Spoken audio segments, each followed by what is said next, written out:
আদালত আদালত বা কোর্টে আপনারা যারা নিয়োগ পরীক্ষায় অংশগ্রহণ করবেন তাদের জন্য আজকের এই ভিডিওতে থাকছে নিয়োগ পরীক্ষার সাজেশন, প্রশ্ন প্যাটার্ন, বিগত সালের প্রশ্ন নিয়ে বিস্তারিত আলোচনা। আশা করি ভিডিওটি প্রথম থেকে শেষ অবধি দেখার চেষ্টা করবেন।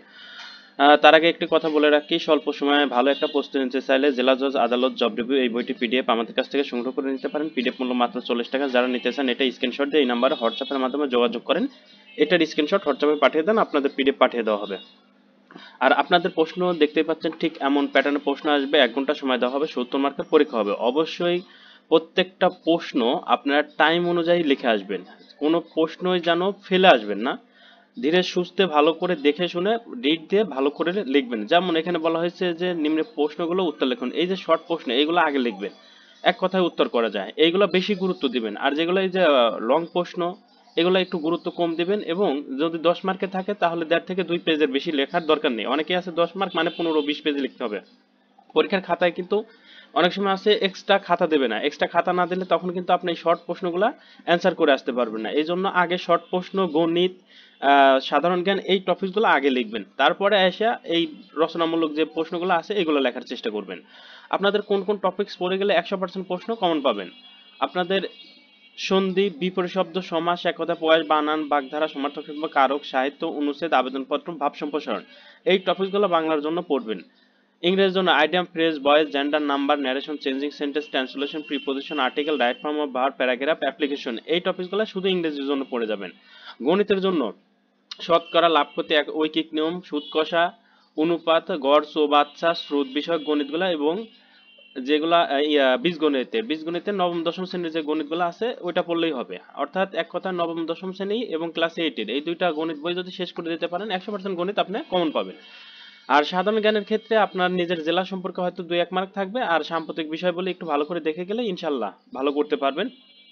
আর যাদের বই নেই তারা এই সবগুলো বইয়ের পিডিএফ আমাদের কাছ থেকে সংগ্রহ করে নিতে পারেন। সবগুলো বইয়ের পিডিএফ এর মূল্য মাত্র 100 টাকা। যারা নিতে চান তারা এই নাম্বারে হোয়াটসঅ্যাপের মাধ্যমে যোগাযোগ করে সবগুলো বইয়ের পিডিএফ সংগ্রহ করে এই টপিকসগুলো বেছে বেছে পড়বেন। এর বাইরে আর কিছু পড়ার দরকার নেই।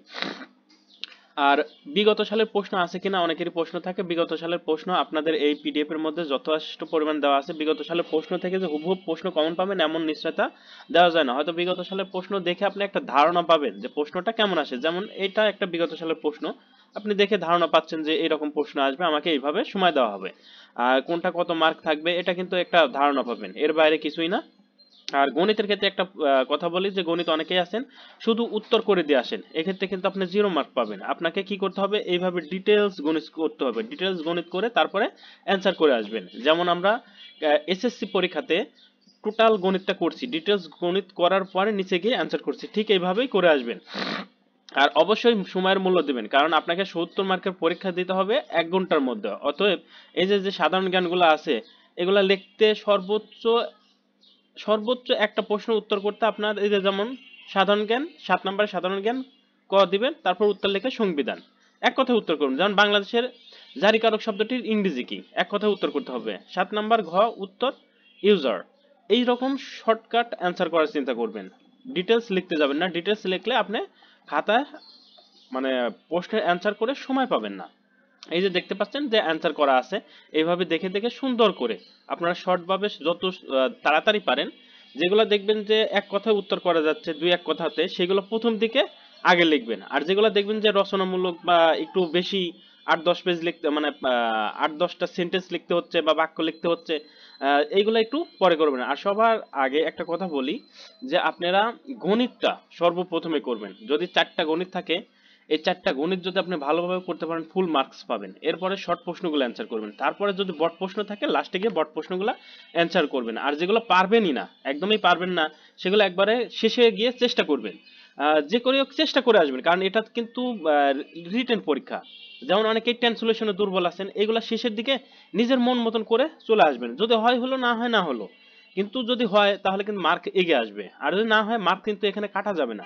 তবে এমন না যে একদমই আবল তাবল লিখবেন না। আবল তাবল লিখলে আপনি খাতায় আবল তাবল লিখলে কিন্তু আপনি জবই পাবেন না। তা আপনাদের আশা করে বোঝাইতে পারছি। আর অবশ্যই আমাদের চ্যানেলটা সাবস্ক্রাইব করে আমাদের পাশে থাকবেন। সবার জন্য ধন্যবাদ। আজকের ভিডিও এখানে শেষ করছি।